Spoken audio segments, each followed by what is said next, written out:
पर भी बड़ा विवाद हो गया है कि बिल गेट्स को, जिनका एप्स्टीन फाइल्स में बड़ा ही 5 स्टार तरीके से उनका नाम आया है, क्या बिल गेट्स बनेंगे मेन मेहमान, कीनोट स्पीकर या नहीं बनेंगे। लेकिन 6 घंटे तक लोगों को और उन इनोवेटर्स को जो वहां पे प्रदर्शन करना चाहते थे अपने टैलेंट का, अपनी कला का, उन सबको दूर रखा गया।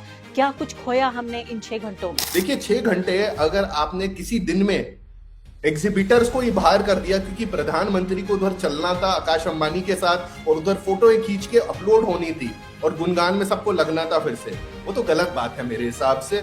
उससे जो भारतीय स्टार्टअप्स है उनके कॉन्फिडेंस पे डेंट आता है। इन तमाम गलतियों के लिए जो इंफॉर्मेशन टेक्नोलॉजी मिनिस्टर हैं अश्विनी वैष्णव, वो माफी मांग चुके हैं। तो क्या हम ये मान लें कि ये बात खत्म हो गई? चलिए, वो डे 1 था, अभी 3 दिन और हैं, ये हम मान सकते हैं क्या? पर हमें एक बार ये भी प्रश्न पूछना चाहिए, ये सारी चीजें हो क्यों रही, सिस्टमैटिकली क्यों हो रही? अगर हमें 8 से 9 महीने से पता था कि एक एआई समिट हम दिल्ली में करने वाले हैं, एक हफ्ते पहले मलबा क्यों उठाया जा रहा है मथुरा रोड पे, एकदम से पेंट क्यों किया जा रहा है? इससे दिख रहा है कि हड़बड़ाहट में काम हो रहा है। कि माना जा रहा है कि दुनिया की आधी नौकरियां खत्म हो जाएंगी एआई से। तो हम एआई का जश्न तो मना रहे हैं, लेकिन क्या हम एआई के लिए तैयार भी हो रहे हैं? आप हमको इसके खतरों से भी पूरी सावधान रहना चाहिए। जो रिसर्च आ रही है वो दिखा रही है कि अगर चैट जीपीटी आप हर रोज यूज करते हैं, आपकी न्यूरल एक्टिविटी नीचे चली जाती है और आप जो लिखते हैं चैट जीपीटी से आपको आधे घंटे के बाद याद नहीं रहता। नमस्कार, द वायर में आपका स्वागत है। मैं हूं आरफा खानम शेरवानी। आप अपनी रोजमर्रा की जिंदगी में मसरूफ है, लेकिन आपको पता है कि दिल्ली शहर में इतनी बड़ी एक कॉन्फ्रेंस हो रही है आर्टिफिशियल इंटेलिजेंस को लेकर। 100 देशों से भी ज्यादा के लोग, एक भागीदार यहाँ पर पार्टिसिपेंट्स आ रहे हैं बोलने के लिए, सुनने के लिए। बड़े बड़े राष्ट्रीय अध्यक्ष भी आ रहे हैं और इसके अलावा साथ साथ जो बड़ी कंपनियां हैं टेक्नोलॉजी की, जिनको बिग टेक कंपनियां कहा जाता है, उनके भी बड़े सीईओज यहाँ पहुंच रहे हैं। ये बहुत बड़ी बात है कि यूके और कोरिया के बाद यहाँ पर पहली बार भारत में, जिस हिस्से को ग्लोबल साउथ कहा जाता है, वहां पर ये कॉन्फ्रेंस हो रही है। तो ये तो बहुत शानदार बात है। लेकिन वही एक फसाना लेकर फिर मैं आपके सामने हाजिर हो गई हूं कि कैसे ये पूरी कॉन्फ्रेंस सिर्फ उन 100 देशों के लोगों के बारे में नहीं है। हमारे देश के तमाम जो हजारों लोग हैं, जो लाखों लोग हैं नजर टिकाए हुए हैं कि हमारे लिए क्या मौका हो सकता है आर्टिफिशियल इंटेलिजेंस की इस दुनिया में, उस बारे में भी नहीं है। आप ये सोचिए कि इस कॉन्फ्रेंस के पहले दिन प्रधानमंत्री के वहां पहुंचने को लेकर जिस तरह से घंटों तक उस पूरे एरिया को सील कर दिया गया, उससे बहुत ही शर्मनाक तरीके से जो खबरें आ रही हैं, जो लोग, आम लोग जो इसमें भाग लेना चाहते थे, जो नहीं ले पाए, और जो लेना चाहते थे, कुछ अपना एक हुनर दिखाना चाहते थे, अपनी प्रतिभा दिखाना चाहते थे, जो लोग एग्जिबिटर्स थे, उन सबको कितनी परेशानियों का सामना करना पड़ा। इस वजह से भी क्योंकि प्रधानमंत्री वहां पहुंच रहे थे, और इस वजह से भी कि पूरे तरीके से जो कुप्रबंधन था, जो मिसमैनेजमेंट था, बहुत ही खराब तरीके से इस पूरी कॉन्फ्रेंस को मैनेज किया गया, जिसमें मैं आपको बता रही हूँ पूरी दुनिया की निगाहें लगी हुई थी। बहुत सारे लोग ट्वीट कर रहे हैं और इस हद तक ये बात आ गई कि चोरी तक की बात आ गई कि उनके पूरे एरिया से उन लोगों को हटाया गया जो एग्जिबिटर्स थे, और उन्होंने सोचा कि सरकारी अधिकारियों के अब ये पूरे कब्जे में है ये जगह, और अब वापस आएंगे तो हमें हमारा सामान मिल जाएगा। लेकिन आप ये सोचिए कि उन लोगों के, यहाँ तक ये मैं आपको दिखा रही हूँ ये ट्वीट देखिए, कि ये बता रहे हैं कि इनका सामान तक चोरी हो गया, और वो भी बहुत कीमती सामान चोरी हुआ है। इसमें बाकायदा जो इंफॉर्मेशन टेक्नोलॉजी मिनिस्टर हैं अश्विनी वैष्णव, उन्होंने माफी तक मांगी है। इस पूरी तरीके से ये पूरा कार्यक्रम हुआ है। डे 1 कम से कम इसका काफी खराब रहा। डे 2 में बताया जा रहा है कि हालात थोड़े सुधरे हैं। इसमें मैं आपको बताना चाहती हूँ कि देखिए, आपकी कुछ जो चीजें हैं नहीं, वो लोग, ऐसा नहीं है कि सरकार के कोई धुर विरोधी लोग हैं, वो लोग जो इस एआई कॉन्फ्रेंस में भाग लेने आए थे, वो क्या कह रहे हैं। उन्हें, उनका ये कहना है कि एक ऐसी कॉन्फ्रेंस जो टेक्नोलॉजी के बारे में है, डिजिटल इंडिया को प्रदर्शित करना चाहती है, उस कॉन्फ्रेंस में आप ये देखिए कैश ओनली पेमेंट लगाया गया। डिजिटल इंडिया की ये पूरी बात हो रही, यूपीआई नहीं होगा। प्राइम मिनिस्टर की विजिट को ये कह रहे हैं कि मेन हॉल को क्लियर कर दिया गया कम से कम 6 घंटे तक। मेन हॉल जहां पे ये कार्यक्रम होना था, और हर किसी को अपनी जगह पर, everyone else just stood around doing nothing, सब लोग सिर्फ खड़े रहे और कोई काम नहीं था। वो सिर्फ प्रधानमंत्री के आवभगत के लिए, उनके स्वागत सम्मान के लिए वो वहां पर मौजूद थे। फिर आप ये देखिए कि सिर्फ 3-3 घंटे तक लोगों को और अपने पैरों पे खड़े होने पड़ा, एक पैर पे खड़े हो रहना पड़ा। जो लोग अंदर आना चाहते थे, एक बार जो लोग अंदर आके बाहर किसी काम से चले गए, वो लोग वापस आने में फिर से उनको 3 घंटे लग रहे थे। फिर उन्होंने ये कहा कि अपने ही स्टॉल से बाहर जो लोग नुमाइश करना चाहते थे, इस एग्जीबिशन में शामिल होना चाहते थे, एग्जिबिटर्स, उनको अपने ही स्टॉल से लॉकआउट कर दिया गया। एआई इवेंट में कोई वाईफाई नहीं है, अपना फोन नहीं ले जा सकते, अपने कार की चाबी नहीं ले जा सकते। आप सोचिए, कार आप ले जा रहे हैं, चाबी आपकी, यानी आपने पार्क कर दी कार, अब चाबी को क्या हवा में फेंक दें? फोन का क्या करें, कहाँ जमा करें इस फोन को? इसके बाद कहा जा रहा है कि अपनी कार की चाबी नहीं ले जा सकते, बाइक की चाबी नहीं ले जा सकते, लैपटॉप कैमरा नहीं ले जा सकते। टेक्नोलॉजी का ये इवेंट था। और आप देखिए कि लोगों को कहा गया कि आप जमीन पर बैठ जाइए, जिन लोगों के पास कुर्सियां नहीं बची थी, सांस लेने की जगह नहीं थी, क्योंकि कहा गया कि ये फ्री है इवेंट, जो अच्छी बात है। सरकारी कार्यक्रम था, उसको फ्री होना चाहिए था, उसमें फीस नहीं होनी चाहिए थी। ये बात में मैं सरकार की तारीफ करना चाहती हूँ, लेकिन उसके लिए अरेंजमेंट तो करना चाहिए था, प्रबंधन तो करना चाहिए था। जो ये आप ये देखिए कि लोग ये कह रहे हैं कि यहाँ पर इनको बोला गया कि आप जमीन पर बैठ जाइए, और स्पीकर लाइनअप जो है ब्यूरोक्रेट्स और कंसल्टेंट का, और उन्होंने कभी किसी भी तरीके से एआई में कोई काम नहीं किया। इस तरह से सरकारी चमचों ने इन लोगों को भी वहां पर ले आए और एक तरह की एक बड़ी बहुत ही गैर जरूरी टाइप की भीड़ जमा कर दी। और रजिस्ट्रेशन जो सिस्टम है वो कई बार क्रैश हुआ, जिससे लोगों को बहुत परेशानियां हुई, और मैंने आपको बताया कि चोरी हुई। और इसके अलावा तमाम जो लोगों के, जो देशों के जो लोग थे, उन सब ने भारत की ये हालत देखी, जो हम अपने एक अच्छे पब्लिक रिलेशन के लिए, अपनी एक अच्छी इमेज मेकिंग के लिए हमने ये जो कार्यक्रम किया, मुझे नहीं लगता कि ये बहुत बेहतरीन, कम से कम पहला दिन रहा। अब मैं जो आगने वाले जो दिन है उस पर फिर आपके सामने रिपोर्ट लेकर हाजिर होंगी, लेकिन क्या मायने हैं एक व्यक्ति की छवि के लिए हम सब कुछ धराशायी कर दें? इसमें सबसे ज्यादा दुख की बात है, दिल दुखता है मेरा, कि एक ऐसा देश है ये 140 करोड़ लोगों का, जिसमें हुनर की कमी नहीं है, जिनमें प्रतिभा की कमी नहीं है। कमी है तो इस बात की कि जो नालायक लोग बैठे हुए हैं, जिनको हमने सत्ता में इस देश को चलाने का काम दिया है, और साथ साथ वो बाबू, वो ब्यूरोक्रेट्स जो समझते हैं कि वो सिर्फ सरकार की चमचागिरी करना ही उनका काम है, इसीलिए उनको तनख्वाह मिलती है। सबसे ज्यादा अफसोस की बात है कि जो मौका, जो अवसर हमारे युवाओं को मिलना था, उस हुनर को मिलना था, उस प्रतिभा को मिलना था, सरकारी पूरी नाकामी की वजह से, इनएफिशिएंसी की वजह से, चमचागिरी की वजह से, और एक तरह की झूठी इमेज बिल्डिंग की वजह से सब कुछ धराशायी होता हुआ महसूस हो रहा है। और इसी खास मुद्दे पर चर्चा के लिए हमारे साथ अपार गुप्ता मौजूद हैं। जाना माना चेहरा हैं ये। अपार गुप्ता लॉयर हैं, फाउंडर डायरेक्टर हैं इंटरनेट फ्रीडम फाउंडेशन के, और इसी मुद्दे पर खासकर लिखते रहे हैं। वो तमाम जो एआई से जुड़ी हुई, टेक्नोलॉजी से जुड़ी, इंटरनेट से जुड़े हुए, न सिर्फ कि क्या हो रहा है इस दुनिया में, बल्कि इससे जुड़े हुए जो हमारे अधिकार हैं। अपार, सबसे पहले तो मैं आपसे जानूंगी कि क्या शानदार बात है कि ग्लोबल साउथ जिसे हम कहते हैं, यानी कि पूरी दुनिया में जो हमारी तरफ का जो हिस्सा है, यहाँ पर इतनी शानदार कॉन्फ्रेंस हो रही है यूके के बाद और कोरिया के बाद, लेकिन पूरी तरह से ये ऐसा लगता है कि सब कुछ ध्वस्त होता प्रतीत हो रहा है, कि एक व्यक्ति, एक प्रधानमंत्री की शानो शौकत के लिए, उनके तमाम शोहरत के लिए, सब कुछ ऐसा लगता है कि 100 देशों से आए हुए स्पीकर्स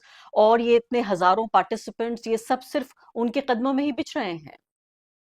देखिए, सबसे पहले अगर हम ये प्रश्न अपने आप से पूछते हैं कि ये कॉन्फ्रेंस, ये समिट किस चीज के लिए है, वो महत्वपूर्ण एक उत्तर देता है कि इसके द्वारा एक स्टेटमेंट निकलती है जो प्रधानमंत्री और भारतीय जो सारे ऑर्गेनाइजर हैं वो चाहते हैं। उसे बोलेंगे दिल्ली स्टेटमेंट, और या बोलेंगे उसे दिल्ली रेजोल्यूशन। मतलब सारे देश, सारी कंपनियां मिलके ये एक तरीके से मान जाती हैं कि ये कुछ चीजें हैं कि आर्टिफिशियल इंटेलिजेंस इस तरीके से इस्तेमाल हो।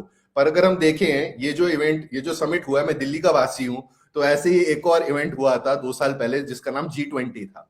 G20 के जो आप अगर सारे दस्तावेज देखें, सारे पेपर्स देखें, उसमें एक पेपर था डिजिटल पब्लिक इंफ्रास्ट्रक्चर पे। मतलब जैसे आधार है, यूपीआई है, उसे डिजिटल पब्लिक इंफ्रास्ट्रक्चर बोलते हैं। तो डीपीआई में ये बोला था सबसे पहली जो कोर प्रिंसिपल होते हैं वो ह्यूमन राइट्स होते हैं, जिसमें ट्रांसपेरेंसी होती है। मतलब पता होना चाहिए कि तकनीकी चीजें, टेक्नोलॉजी कैसे काम कर रही है, क्योंकि किसी को वेलफेयर राशन मिल रहा है इसके थ्रू, किसी को पुलिसिंग, मतलब आजकल तो एआई कैमरा भी लगा रहे हैं दिल्ली पुलिस, तो पता होना चाहिए कि ये टेक्नोलॉजी कैसे काम करती है। डीपीआई के पेपर में था G20 में 2 साल पहले। पर उसी द्वारा उस मतलब 2023 में डेटा प्रोटेक्शन कानून लाके आरटीआई को ध्वस्त कर दिया। तो अगर दिल्ली डेक्लेरेशन, दिल्ली समिट की जो भी अगर कोई मतलब एक 2 से 3 पन्ने की कुछ पेपर निकलता है कि हम सबने राजी कर लिया है कि ये करा जाएगा, ये प्रश्न उठता है कि भारतीय सरकार खुद ये मानेगी या नहीं मानेगी, और अगर नहीं मानेगी, क्योंकि पहले तो नहीं माना है, तो ये पूरा समिट किस चीज के लिए है? ये पूरा समिट मेरे हिसाब से सिर्फ प्रधानमंत्री जी का चेहरा दिखाने के लिए है। और इस समिट के द्वारा जो सारे विदेशी प्राइम मिनिस्टर, प्रेसिडेंट या बड़ी बड़ी टेक्नोलॉजी कंपनियों के सीईओ जो दिल्ली आएंगे, उनके साथ फोटोएं खींचेंगी, रील बनेगी और फिर इंटरनेट पर अपलोड किया जाएगा, और हम गुणगान में मतलब खो जाएंगे कि भारत तो बहुत अच्छा देश है, हमने तो बहुत प्रगति कर ली है एआई में। तो मेरे बहुत बहुत बड़ा ये बयान आप दे रहे हैं कि एक व्यक्ति की छवि के लिए हम इतना पैसा खर्च कर रहे हैं, इतनी मैन पावर लगा रहे हैं, पूरी दुनिया में हम समझते हैं हमारा नाम होगा, लेकिन हमारा नहीं, सिर्फ नरेंद्र मोदी जी का नाम होगा। और इतने बड़े बड़े राष्ट्रीय अध्यक्ष आ रहे हैं, इसके अलावा बिल गेट्स आ रहे हैं। अभी तो यहाँ इस बात पर भी बड़ा विवाद हो गया है कि बिल गेट्स को, जिनका एप्स्टीन फाइल्स में बड़ा ही 5 स्टार तरीके से उनका नाम आया है, और उस तरह के एक व्यक्ति को जितना बड़ा दर्जा दिया जा रहा है, अभी 2-3 घंटे आपसे बात करने से पहले ही बैक एंड फोर्थ होता रहा सोशल मीडिया पे कि क्या बिल गेट्स बनेंगे मेन मेहमान, की नोट स्पीकर, या नहीं बनेंगे। अभी भी खबर ये लग रही है कि शायद वो बनेंगे। एएनआई ने खबर छापी, फिर दूसरे ने इस बात को रद्द कर दिया। तो हमें तो ये भी समझ में नहीं आ रहा है कि आखिर हमारे मेहमान कौन होने चाहिए। मैं आपसे ये समझना चाहती हूँ कि वो 6 घंटे जिसमें पहले दिन जब पूरी दुनिया की नजर हमारे ऊपर थी, उस पूरे इलाके को सैनिटाइज किया गया, सैनिटाइज करने के बाद तमाम वो लोग, यानी आर्टिफिशियल इंटेलिजेंस के लिए इस पूरे कार्यक्रम को आयोजित किया गया था, लेकिन 6 घंटे तक लोगों को और उन इनोवेटर्स को जो वहां पे प्रदर्शन करना चाहते थे अपने टैलेंट का, अपनी कला का, उन सबको दूर रखा गया। क्या कुछ खोया हमने इन 6 घंटों में? देखिए, ये 6 घंटे में हमने अगर देखिए, कुछ कुछ जो सोशल मीडिया पे टिप्पणियां भी आई हैं, जो लोगों उधर एग्जिबिटर थे, जो भारतीय स्टार्टअप थे, मतलब ये नहीं कि आम जनता को हॉल से बाहर निकाला गया, एग्जिबिटर्स को हॉल से बाहर निकाला गया, और कुछ लोगों की जो वो डेमो प्रोडक्ट भी लाए थे, क्योंकि प्रगति मैदान अगर आपको याद हो, आप ट्रेड फेयर के लिए जाते थे, स्टॉल भी सेटअप होते थे, मतलब उधर बिजनेस टू बिजनेस होता है, पर वो प्रोटोटाइप भी दिखाना चाह रहे थे, तो वो चोरी हो गए। देखिए, 6 घंटे अगर आपने किसी दिन में एग्जिबिटर्स को ही बाहर कर दिया क्योंकि प्रधानमंत्री को उधर चलना था आकाश अंबानी के साथ, और उधर फोटो खींच के अपलोड होनी थी और गुणगान में सबको लगना था फिर से, वो तो गलत बात है मेरे हिसाब से। उससे जो भारतीय स्टार्टअप्स है उनके कॉन्फिडेंस पे डेंट आता है कि हमें सरकार के साथ ही चलना है, सरकार के दबाव के नीचे रहना है, और हम अपनी अपनी प्रगति अपने आप से तय नहीं कर सकते। दूसरी चीज मैं बिल गेट्स पे बोलूंगा। बिल गेट्स बहुत बहुत समय से भारतीय नीतियों में दखल देते हैं। हेल्थ, जेंडर, मेंस्ट्रुएशन, इन सब में इनकी जो फाउंडेशन है उसके थ्रू मैसिव फंडिंग आती है। पर इसमें सबसे दिक्कत की ये बात है कि अगर आप देखें, उन्होंने अपने आप को एक बहुत एक ऐसी तरीके से जोड़ दिया है प्रधानमंत्री मोदी जी से, बीजेपी से। 2024 के अगर आप चुनाव के बिल्कुल पहले देखें, एक वीडियो है जो अभी थोड़ा वायरल भी हो रहा है, क्योंकि उसके अंदर मोदी जी ने बोला है जब बच्चा पैदा होता है इंडिया में वो आई आई बोलता है, मतलब एआई बोलता है। वो 2024 के चुनाव से पहले बिल गेट्स जी आए दिल्ली, वो प्रधानमंत्री के साथ बैठे, और ये वीडियो अभी भी है बीजेपी और नरेंद्र मोदी जी के यूट्यूब पे। मतलब आप सोचिए कि शर्म तो बिल्कुल है ही नहीं। जी हाँ, लेकिन इसके बाद मैं आपसे ये भी समझना चाहती हूँ, देखिए बहुत सारे हमारे दर्शक, जो हम सरकार की आलोचना तो हम करते रहेंगे कि कैसे तमाशा हर चीज का, हर बात का यहाँ पे बनाया जाता है। मैं ये भी समझूंगी कि क्या वाकई इस समिट से कुछ हासिल हमें होगा या नहीं होगा। लेकिन इससे पहले इन तमाम गलतियों के लिए जो इंफॉर्मेशन टेक्नोलॉजी मिनिस्टर हैं अश्विनी वैष्णव, वो माफी मांग चुके हैं। तो क्या हम ये मान लें कि ये बात खत्म हो गई? चलिए, वो डे 1 था, अभी तो 3 दिन और हैं, ये हम मान सकते हैं क्या? कुछ बेहतर हुआ आज के दिन? आप गए क्या? देखिए, अगर कोई कोई भी हमारे मंत्री आज के समय पे माफी मांगता है, मैं कहता हूँ अच्छी चीज है, पर माफी के बाद अकाउंटेबिलिटी भी होनी चाहिए। हमने देखा अश्विनी वैष्णव जी, जब भी कोई रेल हादसा होता है जो बहुत बुरा होता है, मतलब लोगों की जानें जाती हैं, लोगों को चोट लगती है, उसके बाद भी वो उधर जाते हैं, माफी मांगते हैं बहुत बारी और दिखाते हैं वो काम कर रहे हैं। पर हमें एक बारी ये भी प्रश्न पूछना चाहिए, ये सारी चीजें हो क्यों रही हैं, सिस्टमैटिकली क्यों हो रही हैं? अगर हमें 8 से 9 महीने से पता था कि एक एआई समिट हम दिल्ली में करने वाले हैं, एक हफ्ते पहले मलबा क्यों उठाया जा रहा है मथुरा रोड पे, एकदम से पेंट क्यों किया जा रहा है? इससे दिख रहा है कि हड़बड़ाहट में काम हो रहा है। मतलब आप चाहते हैं कि बाहर से जो लोग आ रहे हैं वो दिल्ली का एक ऐसा चेहरा देखें जो मेकअप से लद है, मतलब जो असली में उसका चेहरा नहीं है। देखिए, और ये मैं प्रश्न इसके लिए पूछ रहा हूं क्योंकि मैं दिल्ली का वासी हूं और मुझे ये बहुत बहुत शर्म आती है जब मेरी नगरी को मतलब दूसरे आके ऐसे देखें कि मैनेजमेंट सही नहीं तरीके से करी जा रही। पर इसमें एक और चीज है, मैं आपसे बस बताना चाहता हूं इसका आउटकम क्या है। देखिए, जो ये फरवरी 16 से फरवरी 20 तक हो रहा है उसके अंदर ऑफिशियल प्रोग्रामिंग जो मैंने देखी है, और इसके 6 महीने पहले भी करीबन 500 इवेंट 400 इवेंट किए गए, मतलब पैनल टॉक डिस्कशन, एआई ये है, एआई की जरूरत इसके लिए है, ये इंडिया में किए गए प्री समिट इवेंट्स। मैंने इन्हें एनालाइज किया एक लेख में टेक पॉलिसी प्रेस के लिए, और 793 इवेंट्स में से अबाउट 40% 40% सरकार ने आयोजित किए, 35% बिग टेक जिसे बोलते हैं, मैग्निफिसेंट 7 जिसे बोलते हैं, बड़ी एआई कंपनियां भी, बड़ी सिलिकॉन वैली कंपनियां, उन्होंने करी।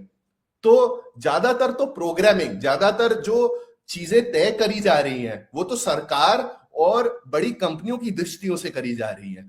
सरकार और बड़ी कंपनी के नजरिए से हो रहा है, एक आम जो स्टार्टअप है एआई उसके नजरिए से नहीं हो रहा है, यहाँ जो युवा लोग ये कार्यक्रम देख रहे हैं उनके नजरिए से नहीं हो रहा है। लेकिन अपार जी ये बताइए, फिलहाल की माना जा रहा है कि दुनिया की आधी नौकरियां खत्म हो जाएंगी एआई से, तो हम एआई का जश्न तो मना रहे हैं, लेकिन क्या हम एआई के लिए तैयार भी हो रहे हैं? आप कह रहे हैं बिग टेक और सरकार, लेकिन इसमें जो आम लोग हैं, जो स्टार्टअप वाले लोग हैं, जो इसी दुनिया में अपनी कहीं जगह बनाने की कोशिश कर रहे हैं, उनकी कोई जगह है क्या?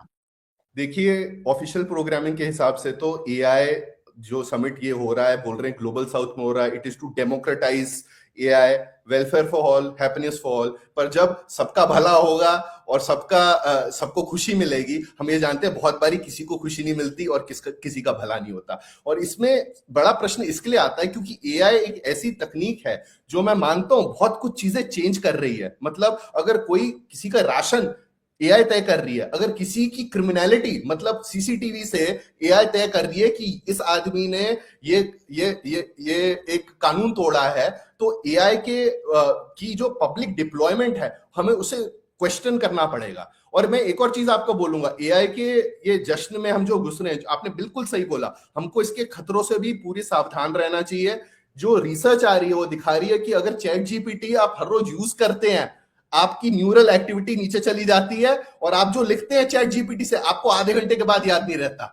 तो चैट जीपीटी यूज करना और गूगल यूज करना, ये एमआईटी की स्टडी में दिखाया कि गूगल तो फिर भी यूज कर लो क्योंकि आप अपना दिमाग का इस्तेमाल कर रहे हो, आप खुद लिख रहे हो, आप खुद काम कर रहे हो, पर अगर एआई के थ्रू कर रहे हो आपको खुद याद नहीं रहने वाला। और इम्पैक्ट ऑन एम्प्लॉयमेंट तो मेरे हिसाब से एक बहुत जरूरी चीज है, क्योंकि हमने स्टॉक मार्केट में भी देखा है कि एआई के वजह से हमारी मतलब इतनी बड़ी बड़ी अच्छी कंपनियां जो आईटी की है, जिसकी वजह से बहुत सारे युवाओं को नौकरियां मिलती हैं टेक्नोलॉजी में, मतलब उधर वो स्टार्ट करते हैं, उधर भी उनकी स्टॉक मार्केट में काफी गिरावट आई है। तो मेरे हिसाब से नीति आयोग को एक पेपर निकालना चाहिए। मुझे लगता है, लेकिन प्रधानमंत्री के आओ भगत से, उनके स्वागत से फुर्सत मिले तो कुछ और काम हो। जैसे आप कह रहे हैं कि एक व्यक्ति की छवि को चमकाने के लिए इतनी बड़ी कॉन्फ्रेंस हो गई, इससे कोई फर्क नहीं पड़ता कि बाकी हमारे देश के जो लोग हैं वो क्या कर रहे हैं, जो युवा हैं वो इससे क्या फायदा उठाते हैं। मुझे लगता है एक बार ये खत्म हो जाए ये सम्मेलन, तब एक बार और इस पे जरूर चर्चा होगी कि क्या खोया क्या पाया।